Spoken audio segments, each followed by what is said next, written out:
Halo semuanya, di video sebelumnya kita udah bahas ada 10 saham yang menarik untuk investasi jangka panjang. Nah, tapi dari 10 saham itu, ada satu saham yang menurut gue paling menarik dan potensial untuk buy buat tujuan jangka panjang.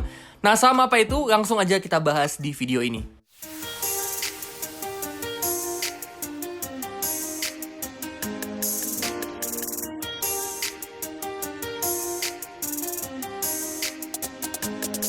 Jadi saham yang gue maksud adalah saham Indofood atau INDF. Nah, kenapa gue pilih INDF itu karena ada beberapa alasan. Yang pertama karena Indofood atau INDF ini strong business dan strong economic mood. Indofood punya produk-produk consumer goods yang terkenal banget dan dipakai banyak orang dan kualitasnya juga bagus kayak Indomie, Indomilk, Citato, Bimoli, sama segitiga biru. Karena produknya terkenal kualitasnya bagus dan dipakai banyak orang, INDF punya kemampuan pricing power di mana mereka bisa naikin harga produk mereka dan masyarakat tetap mau beli. Contoh nih, misalnya harga Indomie sekarang 3.500, terus Indofood naikin harganya ke 3.700. Tentu kita tetap bakalan beli kan, dan dari 3.500 ke 3.700 itu kan udah growth 5% untuk penjualannya Indomie. Tapi nggak cuma produknya terkenal bagus dan punya pricing power, kekuatan INDF lainnya adalah model bisnisnya INDF yang punya rantai suplai makanan yang lengkap. Mulai dari bahan makanan mentah kayak minyak sama tepung terigu dia ada, terus bumbu masakan dia juga ada, terus produk makanan dan minuman siap saji dia juga ada, dan bahkan sampai bisnis distribusi produknya pun dia juga ada. Jadi kalau mereka mau bikin produk kayak makanan cepat saji, mereka nggak perlu beli bahan mentahnya dari brand lain. Cukup beli dari sesama brandnya Indofood. Dan proses distribusi produknya ke konsumen pun juga udah dijalanin sama segmen distribusinya Indofood. Jadi bisa dibilang perputaran uangnya itu hampir semuanya terjadi di dalam ekosistem dari grup Indofood. Nah, alasan kedua kenapa gue pilih Indofood adalah karena kinerjanya konsisten dan terus tumbuh.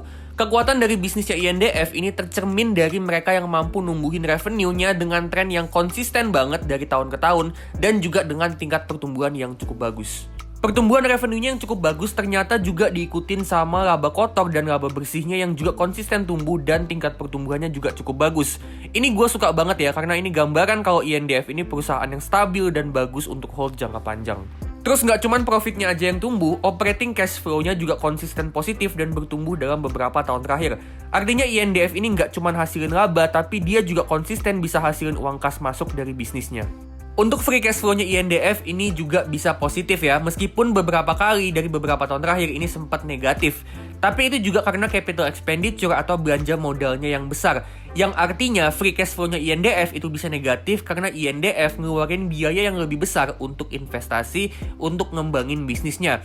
Jadi free cash flow-nya INDF ini sempat negatif itu bukan karena kerugian tapi karena biaya investasi yang lebih besar. Jadi dari segi profit dan cash flow, INDF ini dalam kondisi yang bagus banget. Dari segi profitability, INDF dari beberapa tahun terakhir punya return on equity rata-rata 13,8%, yang mana ini kemampuan profitability yang bagus, yang artinya INDF ini bisa hasilin 13,8% profit dari modal yang dia punya. Alasan yang ketiga adalah karena INDF ini masih terus ngembangin bisnisnya. Meskipun udah jadi perusahaan yang besar, tapi INDF ini masih terus ngembangin bisnisnya dari semua segmen.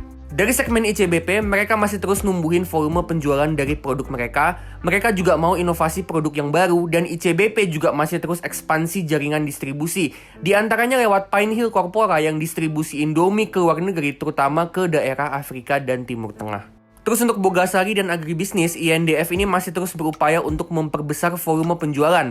Dan untuk segmen distribusi dari INDF, mereka mau ekspansi distribusi lewat online melalui e-commerce. Jadi INDF ini masih terus investasi untuk ningkatin kapasitas penjualan produknya, yang mana itu bisa numbuhin revenue dan profitnya untuk kedepannya, dan ini bagus banget. Cuma untuk kedepannya ya, yang bakalan jadi penentu nasib INDF adalah segmen ICBP dan Bogasari. Kenapa mereka berdua? Karena memang dari beberapa tahun terakhir, ICBP dan Bogasari ini segmen bisnis yang nyumbang penjualan yang paling besar buat INDF. Alasan yang keempat dan yang terakhir adalah karena valuasinya yang murah. Saham INDF dihargai di bawah 1 kali price to book value, 6 kali price to earning, dan 5 kali price to free cash flow.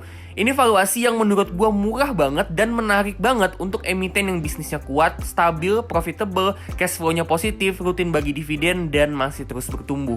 Dan harga wajarnya INDF kalau kita hitung pakai metode discounted cash flow dengan asumsi pertumbuhan yang konservatif ya, cuma 2% per tahun untuk 10 tahun ke depan.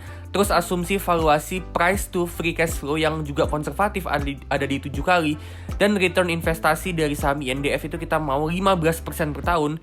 Kita dapat nih ya, harga wajarnya saham INDF itu ada di 8.500. Itu berarti di harga sekarang per video ini dibuat tanggal 6 Januari 2024, INDF ada di harga 6.450. Ini ada margin of safety sekitaran 24%.